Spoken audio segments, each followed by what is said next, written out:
All right, welcome to another episode of the Litigation Psychology Podcast, brought to you by Courtroom Sciences, CSI March Madness version, here with our very special guest, Nick Rauch. Nick, how are you doing up there in Minnesota? We're doing well up here. We've reached now the end of March, which usually means that the snow is away by now, but we're accustomed to having snowfall in April, which I'm sure means nothing to Mr. Orlando down there. So, Dr. Orlando. Listen, Dr. Orlando. Listen. When the snow melts in June, we'll have that discussion. Okay. There you go. Quick question. We all know what's going on in your town right now with the big George Floyd trial. Sure. It's got to be distracting as a professional to work in that environment when your hometown is like that. Do you and your colleagues talk about that and kind of how to keep focused? Because it has to be very just distracting overall from the social issues, but then I would think emotionally it's distracting too, right? Well, to both points, it is. And here's what I'll say is, whether you worked in a small business, whether you worked in a big business, whether you were legal, non-legal, it really doesn't matter. The impact of the George Floyd issue has widespreading, touches across all businesses in the Twin Cities and in the state of Minnesota, I'd say. Right now they're in the middle of jury selection. They anticipate that's going to go for maybe even another couple of weeks. Wow. And the big issue I think has been interesting has been the impact of the civil settlement that just came out on how they're picking a jury on the criminal side. And so if you followed the news the last couple of days, they've actually brought back in jurors to say, with the $27 million settlement that just came out, are you still able to be fair and impartial? And I think that's a valid question, right? And not only, does that have complications, I think, with the criminal trial? I think it has complications otherwise with other trials that are going on or about to go on in the state of Minnesota and jurors' expectations of number, settlement value. I mean, it's wide reaching in a lot of respects. Wow. That's a tough situation to be in. I mean, we'll monitor. You just stay safe up there. Okay. So I looked at your background. Your CV is quite ridiculous, I got to say. I was even maybe a little bit jealous. My mom will be very proud that you said that. Thank you so much. Yeah. Have your mom watch the podcast, please. We need all the subscribers we can get. Can you tell me, because everybody gets into law a different way, what was it about you? And do me a favor, do not do what the last 14 people have done on the show, saying, I was in the 5th grade and I knew I was going to be no, you didn't. You were going to be something else, and it finally settled on law. How did that process go? Okay, well, I will start off not like anybody I've ever had. So I had no expectations to be an attorney. In my family, I have no judges, I have no attorneys, I have no legal background whatsoever coming into law school. So what happened was my junior year in undergrad, I did an internship at the Iowa Cubs, which is the AAA team for the Chicago Cubs baseball team. And it was a great summer, had a great time. And I was a marketing intern that basically would go through the marketing contracts and proposals and just make sure they happen during the season. Right. It's a 20-something-year-old's dream internship. I mean, dream job. In the summer, especially for a baseball guy like me, it was huge. And so we get to the end of the summer and the GM I was working for said, hey, Nick, we loved having you. If you like doing this type of stuff, you should think about going to law school, because actually some of the bigger name teams are hiring people if they have JD, because they need to know how contracts work. My initial reaction to that conversation, I remember, was I'm not smart enough, nor am I qualified enough to go to law school. I have no background. It's not me. I'm not doing it. And I had luckily a girlfriend at the time, now was my wife, and a family at the time who said, you should do this. Why not? Take the LSAT, just see what happens. So took the LSAT, went decent enough that I could get into Drake Law School in Des Moines. And I'm a Des Moines guy. That's where I grew up. So I went to Drake just because I could live in my mom's basement and have cooking and laundry and everything. And it just worked out. And then I once I started getting into it, I originally thought I was just going to go to law school to do sports law. And I just ended up loving the litigation aspects of it. And I did a lot of mock trial, moot court. And then towards the 2L and 3L year of my time at Drake Law, I applied to do our student license internships, which at that point in time were with the Dallas County Attorney's Office and the Polk County Attorney's Office. And I liked this litigation stuff so much that the prospect of those internships was intriguing to me because they said, as a law student, you'll be able to get in the courtroom and try cases if you want to. I took that to the fullest extent. And by the time I had graduated from Drake, my 3L year, I had tried either first or second chair, tried 7 jury trials front to back, which was awesome. And I'm extremely grateful for the mentors and the opportunities that I had to get that done, because it really did set me up to go and do litigation and trial work. And so after doing the criminal stuff for a little bit, I loved it, but I knew I wanted to do more of the civil type stuff to get more into personal injury, wrongful death type disputes. And my wife ended up getting into grad school up here in the Twin Cities at St. Kate's. So we moved up here about 3 years ago. And since then I've been I was at a smaller firm in Minneapolis, and now I'm here at Larson King in St. Paul. So it's just funny how the world revolves and that's a great story. And you're probably avoiding sports law was probably a good thing. My cousin actually does that and says it's the biggest pain in the ass. It's nothing but babysitting. It's like babysitting children all day. He can't stand it. So, and by the way, I took the LSAT as well, which is why I am a clinical psychologist and not an attorney. That solved that problem really, really quickly. Listen, man, you came out with this paper. This paper, I found to be very intriguing, and I don't have the title right in front of me, which means I'm a really terrible host. But it really focused a lot on reverse reptile and anchoring of damages, which those two things go hand in hand. And I've done a lot of public speaking on this issue, as have you. And then somebody from California sends me this paper. And typically, here's how this goes. I get the email, and the email usually says, "Don't be mad," right? Or "You're going to be really, really mad." And I'm like, I open it up, and then it's some paper, and it's typically some author that's plagiarized me 19 times, copying my reptile stuff, and I'm not getting credit. And then I read it and my head starts to explode. This was the opposite. This guy, I get the paper through this email, and the email says, "Bill," like something like, "I think this guy has a man crush on you. This guy cited you." I lost track how many times he cited you.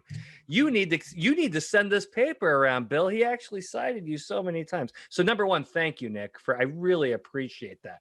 I really appreciate the citations. But number two, tell me what gave you the ideas to write that paper? Because I got to tell you, it was one of the most well-written papers I have seen. Because, and again, I have no problem telling the truth. However, this is what gets me in the most trouble. Most of the reptile papers out there that have been written by attorneys, quite frankly, it's a lot of regurgitation of stuff that we already know. Yours was not. Can you tell me what sparked that idea to write this paper? Yeah. So first of all, I should be the one thanking you. So I mean, in doing the research for this paper, we wanted to pull from all the sources we could, and your name, Bill, came up across the board. So I mean, really, I should be the one thanking you for having the groundwork to even write this paper, and even just to be here on this podcast. And Bill did not tell me to say this. I listen to this podcast all the time. I travel a lot for work and doing trucking inspections and all kinds of stuff, and this is one of the ones that it's short enough in 20 or so minutes that I'm able to put it on. So I appreciate it. I'm a big fanboy, so I'm happy to be here. And Bill did not pay me to say that. For those the listening. Advertising check is in the mail. I'm gonna FedEx that check is what I'm gonna do. Thank you. No, but where it came from, and my partner and I and colleague Mark Solheim, we were sitting down and we're prepping for a week-long trip up to northern Minnesota for depositions. And we had just been through a mediation with a plaintiff's attorney who was anchoring us the entire day. It was just really painful.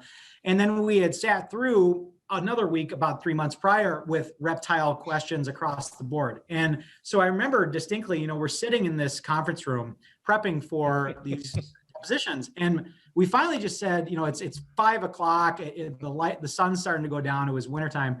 And we said, why aren't we doing this? Why aren't we taking the techniques that are being used against us, whether it's anchoring, reptile questions, and why aren't we going the offensive? We bring in our corporate reps, we do a prep for 8 hours, we're prepping them, we're on the defensive. Why don't we go on the offensive? Why are we so stuck in this mindset of we have to sit back and defend and block and do all this when we could go on the offensive? And so what it was let's go out there, let's find the information, the science we need to tell other defense practitioners, hey, that 5 hours you spend sitting there thinking about how to defend your depo, maybe spend an hour of that thinking about when you depose their next rep, or you depose the plaintiff again, how are you going to circle back and use the same topics on them? These topics were created, were drafted, were cited, were studied because they're based in psychology, right? Yeah. Psychology isn't just for the plaintiff's bar to use, right? It's for everyone to use. And so that's what prompted the paper.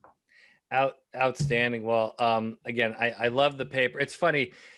The defense bar, it's like they go on defense first, right? They defer the kickoff and they go to the prevent. And you know what they say about the prevent defense in football, right? It prevents you from winning. Right? If you're on defense, you can blitz, right? Define. Now, I'm going to ask you something very basic. Yeah. Because I want you to show off a little bit. But I'm asking you this question because you'd be shocked how many attorneys, and I'm not going to name names, you'd be shocked how many insurance claims people don't know what anchoring and counter anchoring actually mean. So can you please just give some basic definitions of these concepts? Because I think this is one of the hottest topics going on right now because it's happening at every trial. Here's how I explain this. And Mark and I have presented on this topic to a lot of defense organizations. And here's the best way I can explain it. And anchoring in my mind, when I think about it, is the concept of reference points. Okay. Yep. So we all have reference points in our head for what something is worth. I can say, Bill, give me the cost of a 12-pack of Diet Coke. And you'd say, oh, it's probably $5 or $6, whatever it is. And I'd say, okay, now, Bill, give me the cost of a ticket to a Tampa Bay Buccaneers game. Okay, well, it's probably $200, $300, depending on where you're sitting. And that's just based upon your experience as a consumer, your experience just as Bill, as someone who's done those things repetitively over time. But then if I said, Bill, give me the cost of a brand new Lamborghini, you'd say, well, I don't have a Lamborghini. I don't know what it is. I've never had one before. And I said, okay, Bill, well, let's say I sit down with you and I say, Bill, a cost of a brand new Lamborghini is $100,000. And you'd say, well, I don't know how much it's worth. How am I supposed to know if it's one way or the other? Exactly. And then I bring in an expert, and the expert says, yeah, Bill, it's $100,000. And then I show you the manual. Manual says it's $100,000 car value. And then I bring in other people who have brought Lamborghinis, and they say, yeah, it's actually $100,000. At that point in time, Bill's sitting there, you'd say, okay, well, it's probably $100,000. Yep. Now, if we take a pause, just right there for a second, it's exactly what plaintiffs' counsel, plaintiffs' attorneys are doing to juries every case all across the United States. Every case. And what they're doing, if anybody listening is caught on, they know that the jury that you're in front of usually doesn't have any experience valuing an injury, valuing a death, valuing a whatever it is. Nope. And so the concept of reference points is if you don't have a reference point for a certain position or a certain value, the human mind will latch on to the first piece of information it hears and takes that as value, right? So in a jury trial, you have a plaintiff's attorney who gets up there in closing and says, the cost of medical expenses, life care planning, whatever, is $50 million. As a juror, as someone who has no experience, you say, yeah, you know what, it probably could be $50 million. That reference point, right, immediately serves as the anchor. Yep. It immediately serves as the starting point for where that juror is thinking for the remainder of those closing arguments and going into it. That's what I think is so fascinating about anchoring is it's a psychological concept that if you don't have a reference point, you're just going to latch onto that number. And then it does anchor you for the rest of the time. And so in my terms, that's kind of a long definition of it, but it's anchoring to anchor that juror or anchor that person of a reference point so that they add value to that and they see that as truth going into deliberations. Yeah. And then you also have the timing of the anchor, which is just as important. And so what you've seen the plaintiff's bar moving is to anchoring in the first 2 or 3 sentences of their opening statement to get that number out there and keep repeating that number. And then they've heard that number the whole trial. And then let's talk about the dangers. I mean, again, I know all this stuff. I'd like to hear you explain it because then you can show off a little bit. But if you don't counter anchor, well, first of all, what's a counter anchor? And if you don't counter anchor, what's ultimately going to happen? Right. So the paper talks about it was either the Campbell or the Smith study. I can't remember which one it was. They talk about the 4 different ways to counter an anchor. And there is to ignore, to identify, to counter anchor, or to counter and identify.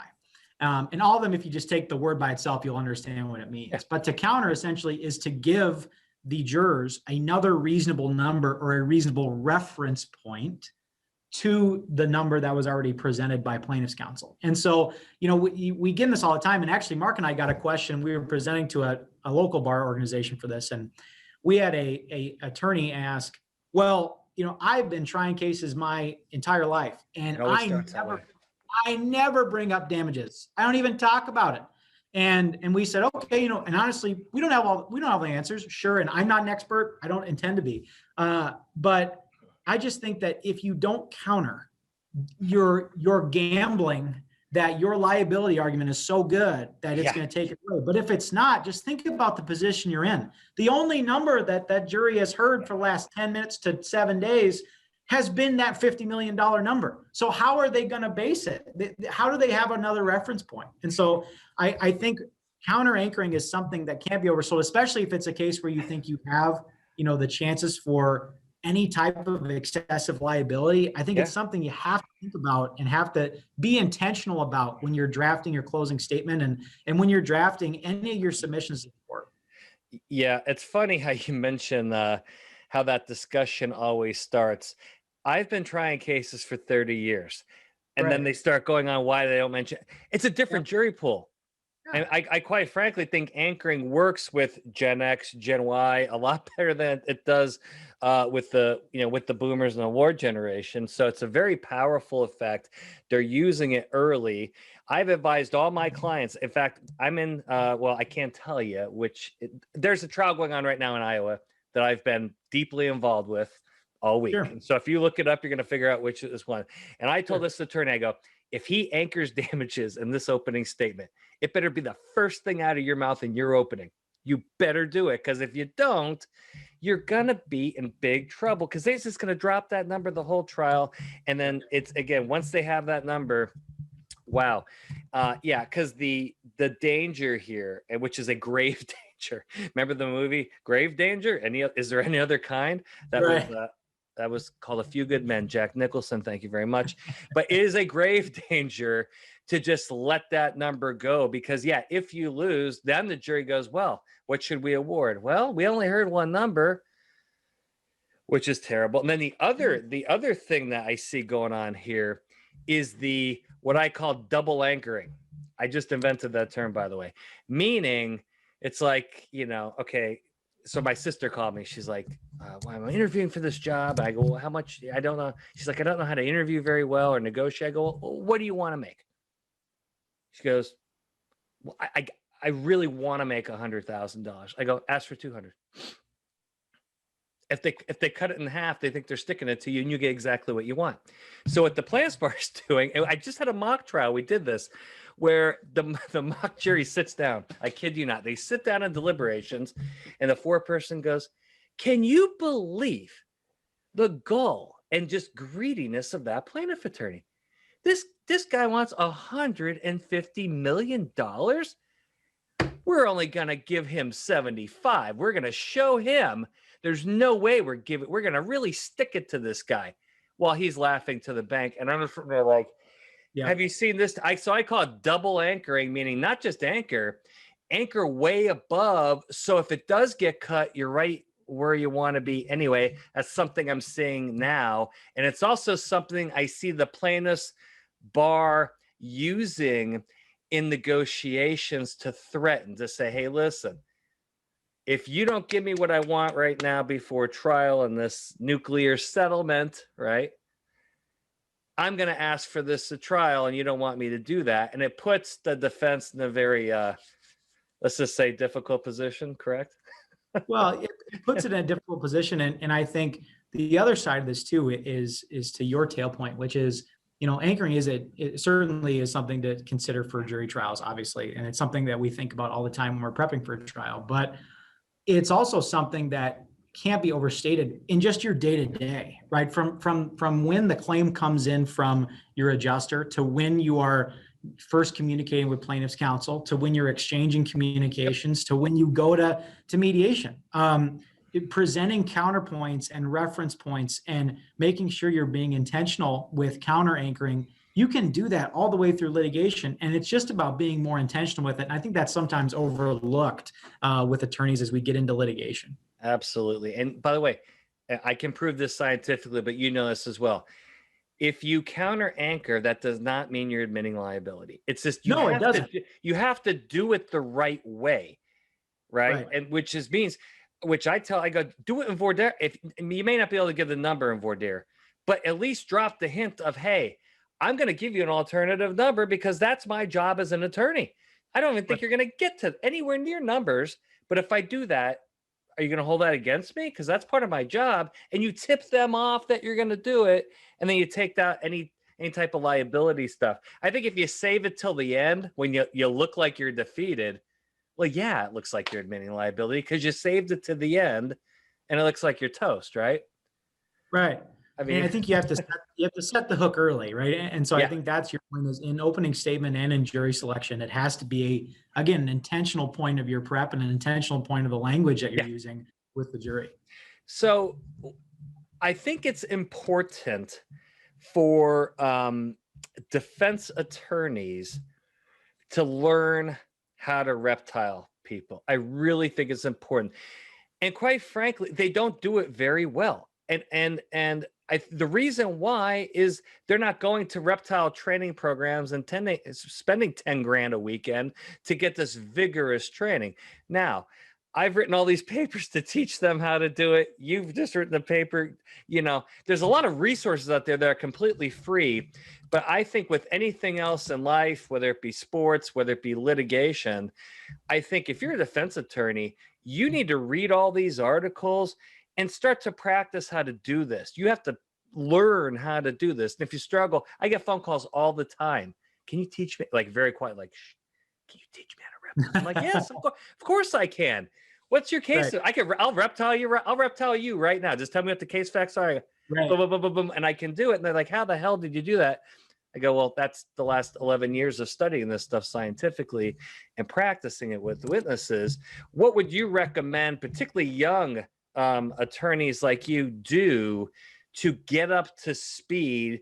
Because I think those resources are out there, but if you don't get up to it's actually a very difficult skill to learn. It's not something you're going to pick up on the fly.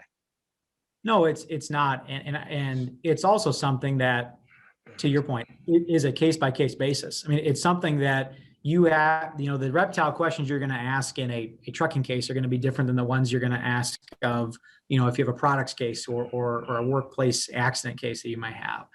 And so, what I would say is, number one, I learned how to do it just by defending depots, right? And so you learn from sitting there and, unfortunately, having some of your witnesses go through the ringer and saying, okay, here's what they're doing, and learning how to object to it.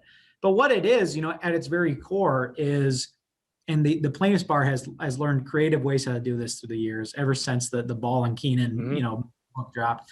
It's essentially find the nexus of the accident, right? And so whether it's driving conduct, or if it's safety, or if it's, whatever it is within that set of facts that is going to be the core issue in the case.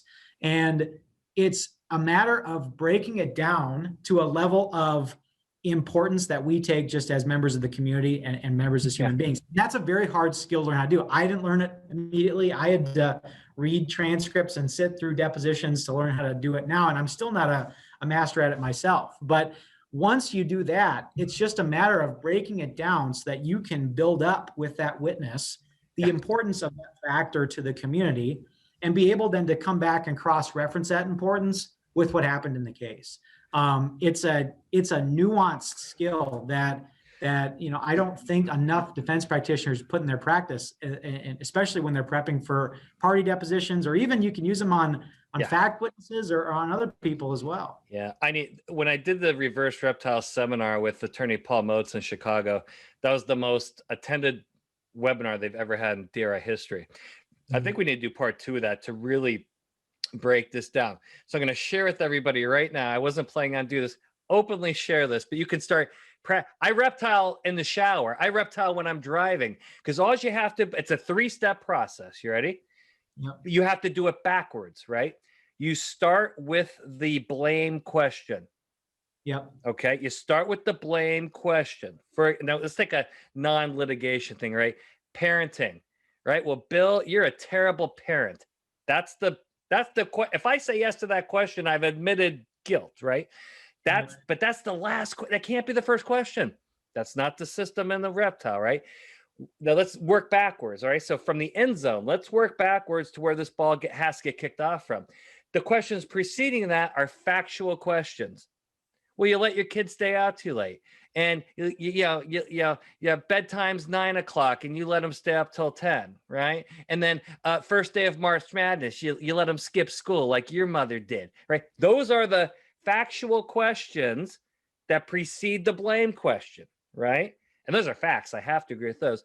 And then where the reptile sequence comes in is the questions before that. And that is all the parental rules I'm supposed to follow to be a good parent. So, and it's safety rules in litigation, right? And employment litigation, it's rules like transparency, trust, loyalty, things like that. And it's like, well, Bill, to be a good parent, you got to set boundaries, correct? All right. And if you don't set good boundaries as a parent, your kids can take advantage of you, right? You see where I'm going with this? I can reptile anybody anywhere, and I absolutely love it. But that's the sequence. It starts general, goes to facts, gets to blame. But the way to architect it, you start backwards. You work with blame, you work backwards. So in any case, you can do that. And I think you need to start practice. I think I need to redo this seminar. I think I need like an interactive seminar of some people to really do this. Maybe we can do it for some of your folks at your law firm. But really, really fun stuff. And I'm looking forward to working with you on it, hopefully really soon. Let's wrap this up with a topic. Overall impressions of virtual depositions, yay or nay? Yay-ish, if that's an answer. I think number one, it's okay in terms of if you've got witnesses that you just need to get information from, fact witnesses, I think that's fine.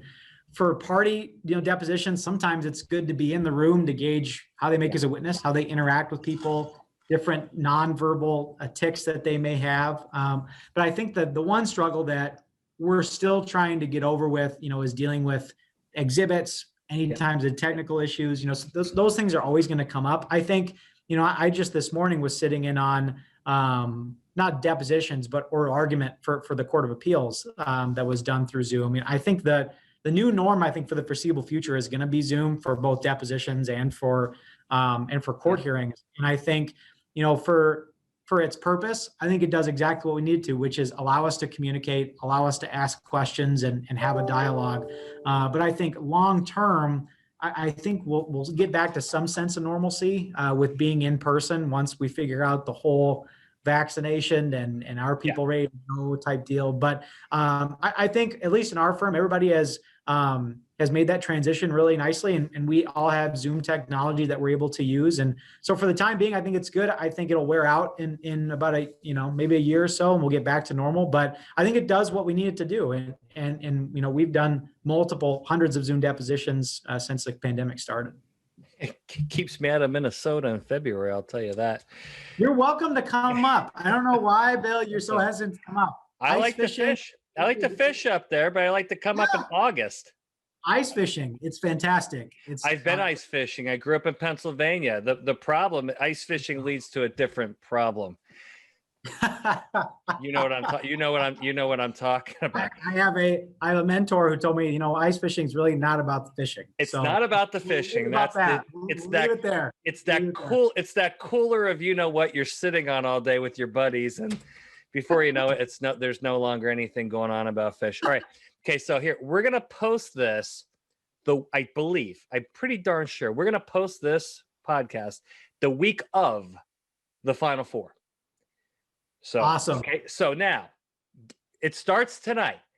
Yep. I need your Cinderella, which means I'm just telling, someone that's a 7 seed or higher that's going to the Final Four. I have my pick right in front of me, but you're my guest. I'm gonna let you go first. Okay, so number one, I'm Drake Bulldog, law school. Drake is playing tonight. It's the playing game. I'm hoping they win. If they win, I think it'll be tough for them to come out of that bracket with Gonzaga, but it'd be great if they made it. Otherwise, the sleeper pick, I think LSU is a really tough team that they could go on a deep run. There's a bunch of other teams that aren't high 1 or 2 seeds like Oklahoma State that could also make it too. But I'm just happy we have it, man. We got screwed last year. I look forward to March Madness every year with my family, and I'm missing it. So I'm just happy it's back. Those damn refs. Okay, now I'm gonna pick my Cinderella special right here. And it's right in front of me. No one's giving them any credit. And when I say this, people are gonna be like, that's not a Cinderella. They're an 11 seed play. Michigan State, baby. The Izzo. I'm taking the Izzo. No one's paying attention to them. They play tonight. I'm picking the Izzo to just pull the shocker, right? And I'd be okay if my Tar Heels did the same thing, but I just the other team I heard too was Winthrop. Winthrop is like 25-1. Very dangerous.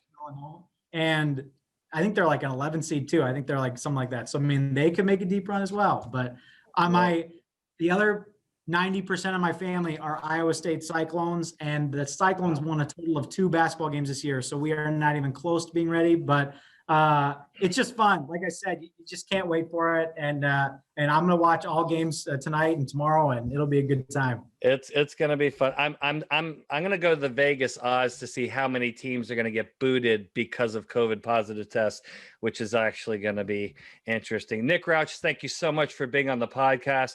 Definitely going to do a seminar with you soon. Hopefully work on a case with you. Thank you very much for coming. I appreciate it. To our audience, thank you so much for participating again in the Litigation Psychology Podcast brought to you by Courtroom Sciences. We'll see you next time.